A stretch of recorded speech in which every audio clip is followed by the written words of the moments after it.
கிறிஸ்துக்குள் எனக்கு பிரியமானவர்களே, இன்று தவக்காலத்திலே 2ஆம் வாரத்திலே நாங்கள் வெள்ளிக்கிழமைக்கு கால் பதிக்கின்றோம்.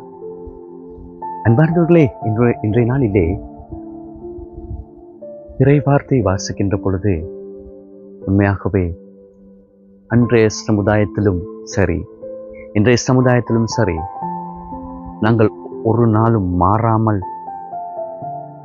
அவ்வாறான வாழ்க்கையை இன்னும் வாழ்ந்து கொண்டிருக்கின்றோம்.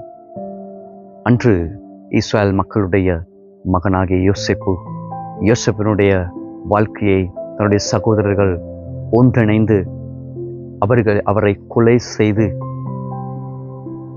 செய்ய திட்டமிட்டு அவருடைய வாழ்க்கையை வீணொழிக்க முயற்சி செய்கின்ற அந்த சந்தர்ப்பத்திலே இறுதியாக அந்த சகோதரனை நாடி அவருடைய வாழ்க்கையிலே பஞ்சம் ஏற்படுகின்ற பொழுது, உணவு இல்லாமல் தவிக்கின்ற பொழுது, பட்டினியாக இருக்கின்ற பொழுது அவரை தேடி சென்று இந்த சகோதரன் தன்னுடைய சகோதரர்களை ஏற்றுக்கொண்டு அவர்களுக்கு உதவி செய்கின்றவற்றை நாங்கள் பார்க்கின்றோம். அதே போன்ற சுவிசேஷகத்திலே, நற்செய்தி வாசகத்திலே நாங்கள் பார்க்கிறோம்.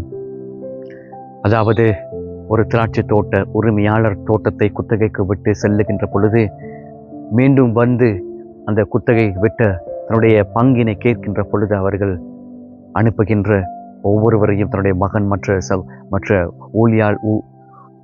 ஊழியர்கள் அனைவரையும் கொலை செய்வதை நாங்கள் பார்க்கின்றோம். அன்பார்ந்தவர்களே, எதற்காக இவ்வாறு செய்கின்றார்கள்? சொத்துக்களை சேகரித்து வைத்துக்கொண்டு, தன்னுடைய நிலைமையை சேகரித்து வைத்துக்கொண்டு, தன்னுடைய நிலைமைகளை தக்க வைத்துக்கொண்டு, தன்னுடைய சமுதாயத்திலே நான் நல்ல ஒரு இடத்தில் இருக்க வேண்டும் என்று எண்ணியா, அல்லது பொருட்களை சொத்துக்களை வைத்துக்கொண்டு அவர்கள் எதிர்பார்ப்பது என்ன? அன்றும் சரி இன்றும் சரி இதனை நாங்கள் செய்து கொண்டு வருகின்றோம். அன்பார்ந்தவர்களே, என்னுடைய சகோதரனுக்கு எதிராக நாங்கள் செயற்படுகின்ற பொழுது உண்மையாகவே நான் இறைவனுக்கு எதிராக செயற்படுகின்றேன். சமுதாயத்துக்கு விரோதமாக நாங்கள் செயற்படுகின்ற பொழுது உண்மையாகவே நான் இறைவனுக்கு எதிராக செயற்படுகின்றேன். இந்த உலகத்தில் காணப்படுகின்ற பொருட்களுக்கு எதிராக நான் செயற்படுகின்ற பொழுது நான் இறைவனுடைய படைப்புக்கு எதிராக செயற்படுகின்றேன். அன்பார்ந்தவர்களே, யார் என்னுடைய சகோதரன் சகோதரிகள்? யார் என்னுடைய உற்றார்கள் அயலார்கள்?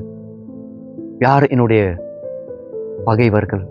எல்லாம் இறைவனால் படைக்கப்பட்டவர்கள். அன்பார்ந்தவர்களே, அப்படியானால் நாங்கள் செய்திகளை பார்க்கின்ற பொழுது, சமுதாயத்தில் நடைபெறுகின்றவற்றை பார்க்கின்ற பொழுது உண்மையாகவே இந்த சமுதாயம் அழிந்து கொண்டு போகின்றது ஒவ்வொரு நாளும். ஏன்?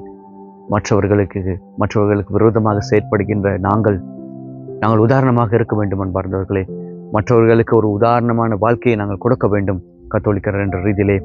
அப்படியான அதை சிந்தித்து பார்த்து உண்மையாகவே இறைவனை மாத்திரம் என்னுடைய வாழ்க்கையில சொந்தமாக்கி கொண்டோம், ஆனால் இவ்வாறு பிரச்சனைகள் வராது.